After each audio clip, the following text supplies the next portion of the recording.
Okay, right, so let's take you back into the Thunder Cave.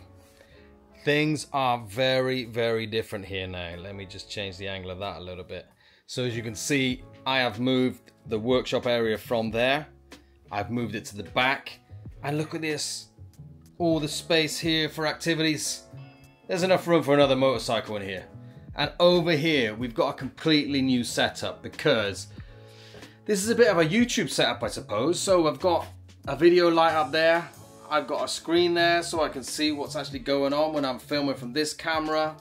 Here is a microphone. Here's another little light. Here's another little video light. And this is all controlled from this one here. Now, if I grab this, I'll step back here. I can just, with the click of a button, turn on the video lights. Yes. And then I've got another little video light here, which is just a battery one that goes on like that. That gives a little bit kind of more, you know, I don't know what stuff, I suppose. And on here, we've got my phone, which is connected to the amplifier over here. And there's lovely speakers up there. So I can play tunes while I'm doing stuff. Now, the Thunderbird is undergoing a little bit of repair work. I am putting on some new rubbers onto here because as you can see, and the front light is off at the moment. I'm in the process of dismantling this and I didn't get too far because I needed some of these, that one more specifically, no, that one probably, to be able to take the front wheel off and get those forks off and get those rubber seals put in to stop it all rattling around. I'm going to turn the camera around. So as you can see, I've got these lovely video lights and they're all kind of trained in onto me in the right place. And the Thunder Cave just looks so much better and so much more inviting and somewhere I actually want to go and work and do my thing. And I can sit here and just look at my motorcycle, which is right there. So I'm a happy bunny. This is really working for me and I'm really pleased I've changed things around. It's been a long time coming, needed to be done, and now it's done and it feels just right.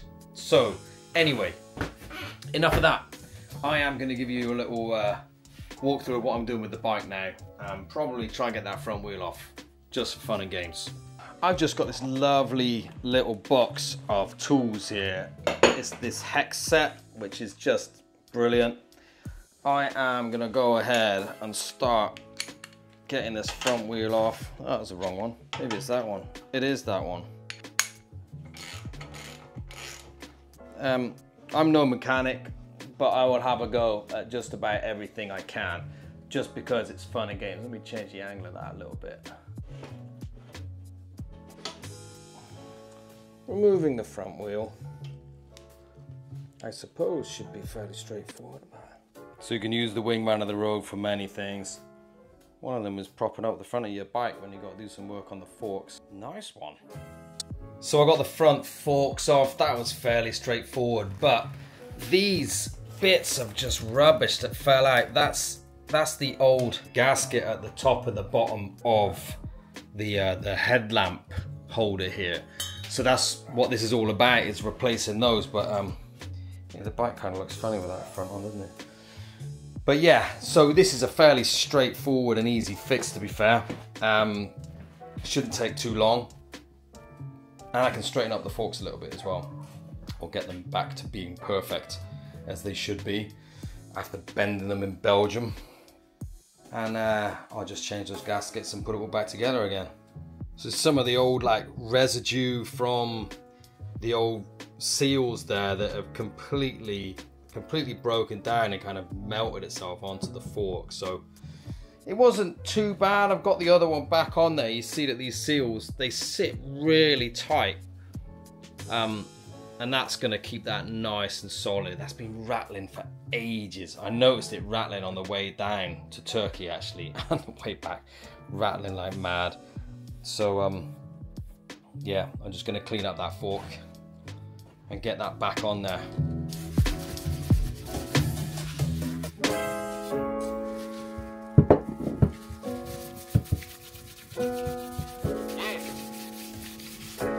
that stuff is not coming off very easy.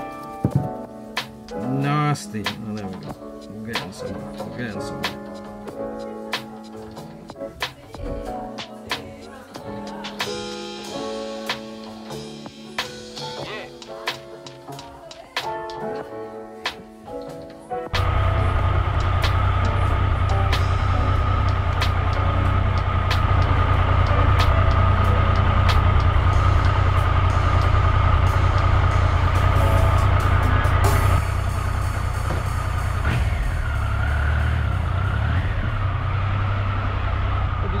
Ice cream. No, I can't. I'd love to, but I can't get it inside my helmet.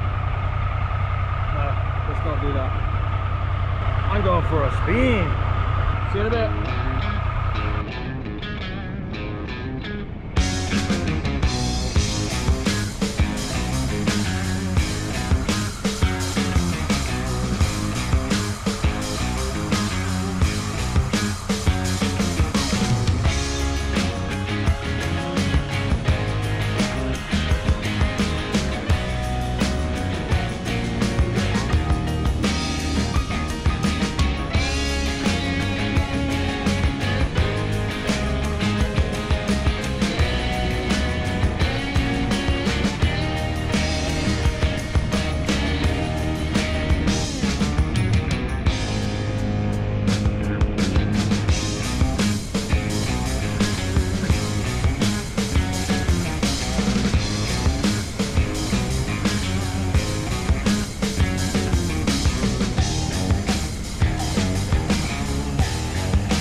I've stopped right now in Clifton, which is kind of this iconic part of Bristol.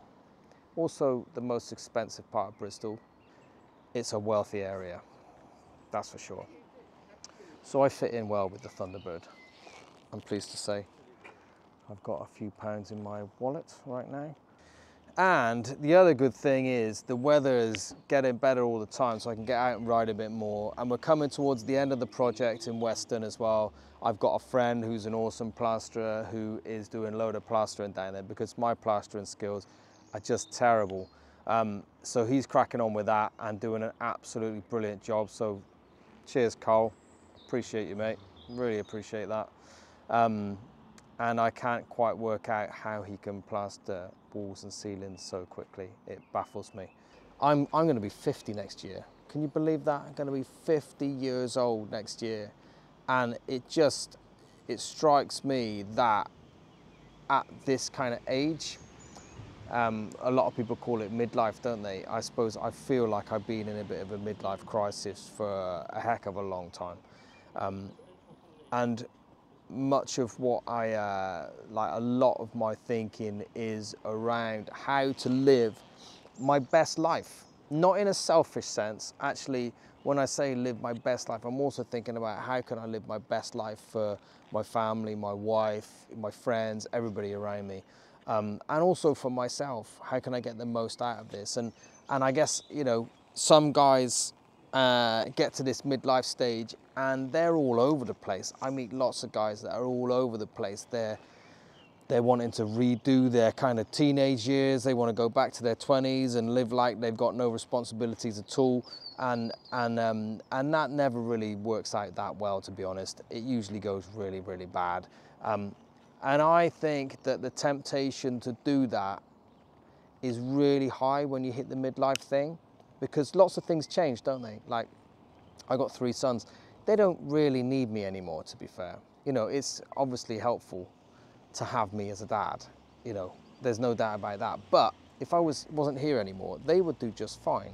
So their dependency upon me is kind of like really diminished. Their dependency on Lillian is really diminished. So we're in a place where we're kind of young, free and single. Not, if you know what I mean, but we haven't got loads of responsibilities like we used to have. But for guys, I think that it can feel like, well, what's the point? You know, what am I doing now? I'm just going to work, I'm just doing my thing. I want some fun in my life, which is why a lot of guys my age, they end up with motorcycles, they end up, you know, seeking a bit of thrill and a bit of fun. And how are you dealing with your midlife thing?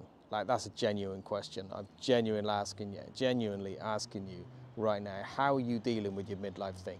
Maybe you're like me, you're kind of in your late 40s, you might be hitting kind of in your early 50s, but regardless, it's a kind of a stage, not just an age of life, but a stage where your kids have got older, they maybe moved out already, they don't need you as much as they did before, and maybe you've been married for 20 odd years by now, or been with the same partner for 20 odd years, and you're like, right, you know, we've been together for a long time. Am I still into this person? Are we still the same people we were 20 years ago? Well, no, you're not. You're different people altogether. And for me and Lillian, I know that we have probably got to continue to find each other again so that we can live out our best life together. And I guess we've always been working on that a little bit, making sure that we keep our relationship fresh. But let me tell you, like, that's not a given, and it's not easy, actually. I don't think it doesn't come easy for anybody, and it hasn't been just plain sailing. We haven't been through any big crises or anything like that. But there's been times when I've had to choose to commit myself to her. There's been times when I've had to choose to stay motivated about our marriage. And that's not to say that it's ever been on the brink of anything negative. It hasn't. But we got to choose each other all the time. And I'm absolutely convinced that the grass is not greener on the other side with anybody else. You know, it's best with Lillian. And so I choose her all the time.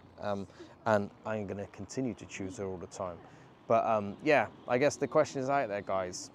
How are you dealing with your midlife thing? How is it going? Are you falling apart, or are you doing all right with it? And if you are dealing with it well, what are you doing? What's your coping mechanisms, apart from obviously riding your motorcycle, which is like what you have to do.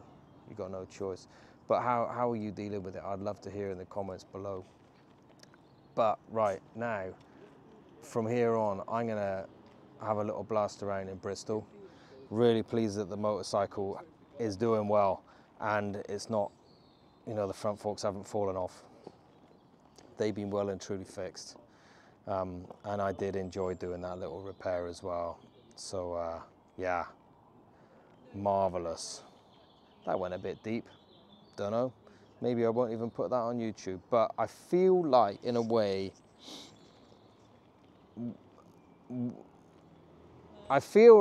like it's important to talk about this stuff. It's important to bring it up. And it's important to challenge each other and hold each other accountable, even if I've never met you, never met me, and you're maybe on the other side of the world, I don't know. But hold each other accountable as guys. Are we taking the easy route and following just our whims and fantasies? Or are we recommitting to those relationships around us that are really, really important? Or are your life circumstances and your changing circumstances changing the way you feel, the way you behave, your commitment levels? Are you living on a bit of a whim? Are you living on a little bit of a burst of energy? And if you are, man, that never lasts. And come back to what's really important, because you know deep down what's really important. So, anywho's, I am going to start the bike again. I've been sitting on the bike right now, as you can see. It's right there. I'll take that down, and I've got my Osmo Pocket 3, the new one. It's just mounted on the back of my bike on like a pole. It's really cool, actually. Right, see you in a bit.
Well, that was an awesome little ride up to Clifton. So good to get out on the bike again. Hadn't had much time for that recently, but feels like it's time to be back out on the Thunder again. That handled so differently. That was really noticeable. So not surprising, but it's nice to know that she's back and running like a dream and handling really nicely as well. So I'm gonna go in, hang out with Lillian for a bit. See ya.